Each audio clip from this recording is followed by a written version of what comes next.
Ce que je sais au sujet des fêtes, c'est qu'un enfant de Dieu ne peut pas participer à des fêtes lorsqu'il sait pertinemment qu'elles vont se terminer par des excès en tout genre. Et la seule fête que Jésus-Christ nous a demandé de participer, c'est la nouvelle Pâque, qui consiste à partager la scène avec nos frères et sœurs en la foi. Parce que c'est Christ notre Pâque. Et cela n'a rien de commun avec Noël. Nous avons besoin de comprendre que la Sainte Seine est très importante dans la vie du chrétien, qui est bien sûr né de nouveau. En effet, nous devons savoir qu'elle a presque la même valeur, la même place dans l'Évangile que le baptême. Du reste, l'apôtre Paul avertit des conséquences de prendre la Sainte Seine à la légère. Voyons justement ce que l'apôtre Paul dit à ce sujet dans la première lettre qu'il a écrite aux Corinthiens au chapitre 11 et dans les versets 23 à 34. « Car ce que je vous ai enseigné est bien différent. Or, voici la tradition que je vous ai transmise de la part du Seigneur lui-même. Le Seigneur Jésus, la nuit où il devait être trahi, prit du pain, remercia Dieu, puis le rompit en disant « Ceci est mon corps qui va être livré pour vous. Faites ceci en souvenir de moi. » Donc, chaque fois que vous mangez de ce pain et que vous buvez de cette coupe, vous commémorez la mort du Seigneur, témoignant qu'il est mort pour vous, et ceci jusqu'au moment de son retour. C'est pourquoi quiconque mangerait le pain ou boirait de la coupe du Seigneur d'une manière indigne se rendrait coupable envers le corps et le sang du Seigneur. Que chacun donc, avant de manger de ce pain et de boire de cette coupe, s'examine sérieusement lui-même.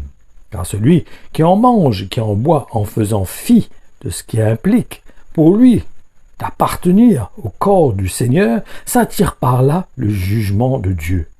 Car il prononce lui-même sa sentence de condamnation. C'est pour cette raison qu'il y a parmi vous tant de malades et d'infirmes, et qu'un trop grand nombre se sont même complètement endormis dans la mort. Si nous faisions cet examen personnel et que nous nous jugions nous-mêmes, nous ne tomberions pas sous le jugement du Seigneur, et nous éviterions sa sentence. Toutefois, être jugé par le Seigneur, c'est être pris sous sa discipline.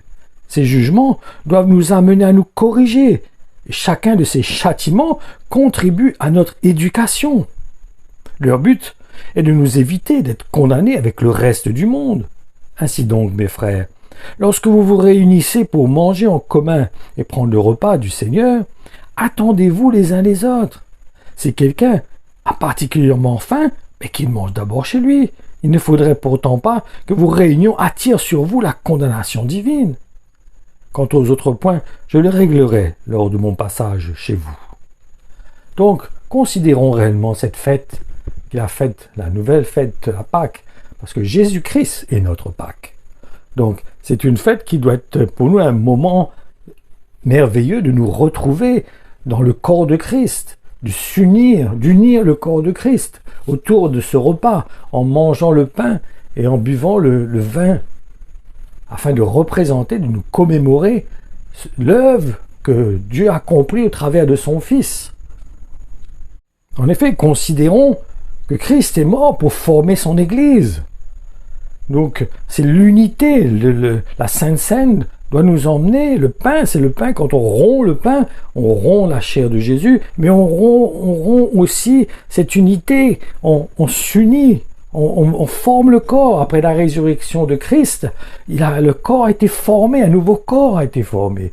Christ est le premier-né. Après, il dit que tous les autres suivent après. Nous sommes une famille.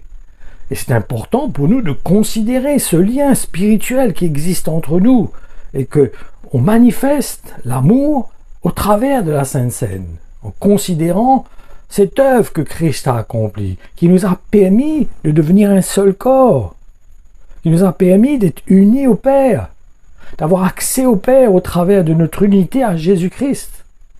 Donc c'est important pour nous de réaliser la nécessité de prendre cela d'une bonne manière, de prendre la Sainte Seine comme quelque chose qui est important, qui est vital pour notre vie spirituelle. C'est pour ça que l'apôtre Paul alerte en disant qu'il y a parmi vous des gens même qui sont morts actuellement parce que justement, ils n'ont pas considéré le corps de Christ. Ils n'ont pas considéré l'Église de Jésus-Christ. Ils n'ont pas considéré que c'est un corps. Ce n'est pas des membres qui sont dispersés à droite à gauche. C'est un corps qui est uni ensemble, qui ne forme qu'un. C'est pour ça que quand l'apôtre Paul dit « n'abandonnez pas votre Église », quand on lit le contexte, il parle de l'amour, parce que cela nous permet de manifester l'amour.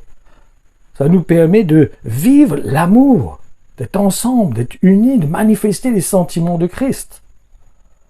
Donc considérons la Sainte Seine à sa juste valeur, à sa juste place dans l'Évangile. Comprenons réellement la place qu'elle doit avoir dans notre vie en tant qu'enfant de Dieu. C'est pour cela que beaucoup aussi sont indépendants, que beaucoup croient que parce qu'ils ont l'Esprit de Dieu, alors ils peuvent permettre de se faire ce qu'ils veulent, agir comme ils veulent, parce qu'ils ont l'Esprit de Dieu, donc ils pensent qu'ils peuvent agir à leur guise. Il y aura des jugements qui vont être mis en place, qui vont s'accomplir, qui vont être exécutés. Il dit que beaucoup sont malades à cause de cela. Considérez cet avertissement, frères et sœurs, de l'apôtre Paul, qui dit c'est pour cela qu'il y a des gens qui sont malades au milieu de vous et que même certains sont morts. Parce qu'ils n'ont pas pris vraiment au sérieux le corps de Jésus-Christ. Qu'est-ce que cela signifie? Donc prenons la Sainte Seine au sérieux, mes frères et sœurs. Considérons ce que Dieu a établi. Il a dit, je me réjouis parce que c'est la Pâque. Après, on la mangera ensemble dans le royaume de Dieu. À la table, aux noces de l'agneau. Nous serons ensemble, à condition que nous aurons respecté l'état d'esprit que Dieu attend de notre part. Et que nous ne soyons pas des boucs, mais que nous soyons des moutons. Que nous acceptions que nos cœurs de pierre soient changés en cœurs de chair. Nous acceptions de nous unir avec le corps et d'être prêts même à mourir à nous-mêmes, de pardonner à notre frère 7 fois, 77 fois par jour. Accepter de supporter, de patienter, de manifester la patience, la douceur. Et non en pensant que vu qu'on a l'Esprit de Dieu, nous on peut se séparer du corps, on peut se retrancher sur nous-mêmes et vivre seuls. Non, on fait partie d'un corps, frères et sœurs. Et la Sainte Seine est vitale. Et ça ne se fait pas tout seul. Autrement, ça n'a pas de sens. La Sainte Seine doit se faire avec le corps de Christ, avec des frères et sœurs, dans la foi, qui ont pris le même chemin que nous, qui se sont identifiés à nous.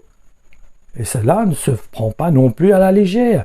C'est quelqu'un qui vit dans le péché, quelqu'un qui ne marche pas dans ce désir de se sanctifier, dans ce désir de s'identifier à Jésus-Christ, il ne peut pas prendre la Sainte Seine. Il se porte un jugement sur lui-même.